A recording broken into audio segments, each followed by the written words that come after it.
Imagine walking down a busy city street. Suddenly, a massive, deafening siren echoes across the skyline. You have exactly 5 seconds. 4, 3, you desperately dive toward a steel rail bolted into the concrete and hold on for your life. 2, 1. In an instant, the crushing weight of your body vanishes, only to violently return in the exact opposite direction. Your feet lift off the pavement, up becomes down. You are now dangling by your arms, looking down into a terrifying, bottomless abyss of blue sky. Welcome to the most hostile environment imaginable. What if Earth's gravitational polarity didn't just break, but actively reversed itself every 60 seconds? This wouldn't be the peaceful, floating weightlessness of outer space. This is a violent, relentless pendulum swinging between positive 1g and negative 1g. For 1 minute, you are pinned to the ground. The next minute, gravity actively tries to hurl you into the vacuum of space. The world as we know it would end in exactly 60 seconds, and a brutal new race for survival would begin. The first flip, the Great Upheaval, would instantly erase modern surface civilization. Everything that isn't deeply anchored to the bedrock would fall upward. Millions of cars, loose debris, unanchored homes, and people caught in the open would plummet into the sky. But 60 seconds later, the polarity snaps back, gravity restores. All of that massive debris, now thousands of feet in the air, becomes a planetary meteor shower, raining apocalyptic destruction back down onto the cities. But the true terror isn't just falling cars, it is the oceans. Water is heavy, fluid, and completely unbound.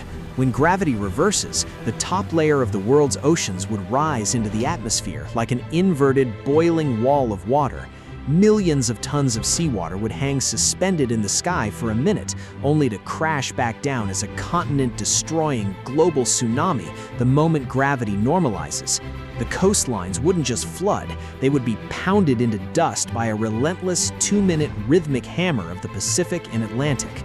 To survive, humanity would be forced to abandon the surface entirely and retreat deep underground into the bedrock. Our entire concept of architecture and spatial reality would have to be radically redesigned. The concept of floors and ceilings would cease to exist. Corridors and living spaces would become padded, symmetrical tubes. You would live your life in a dual-sided reality, side A and side B. Every piece of technology, from your bed to your stove, would need to be bolted down with heavy-duty steel anchors. We would see the rapid evolution of wearable survival gear. Clothing would be lined with industrial-grade Velcro or electromagnets, and heavy, shock-absorbing boots would become mandatory to survive the jarring, bone-rattling transition that occurs every single minute. The human biological system would be pushed to the brink of madness. Our inner ears, which dictate balance, would be in a constant state of agonizing vertigo. Your heart would have to work frantically to pump blood against violently shifting pressures, leading to massive spikes in cardiovascular disease, in a permanent, exhausting state of motion sickness. The psychology of the human race would entirely revolve around the clock. Time would no longer be measured in days or hours, but in 60-second intervals of terror and relief. The rhythmic ticking of the countdown would become the universal heartbeat of a subterranean society.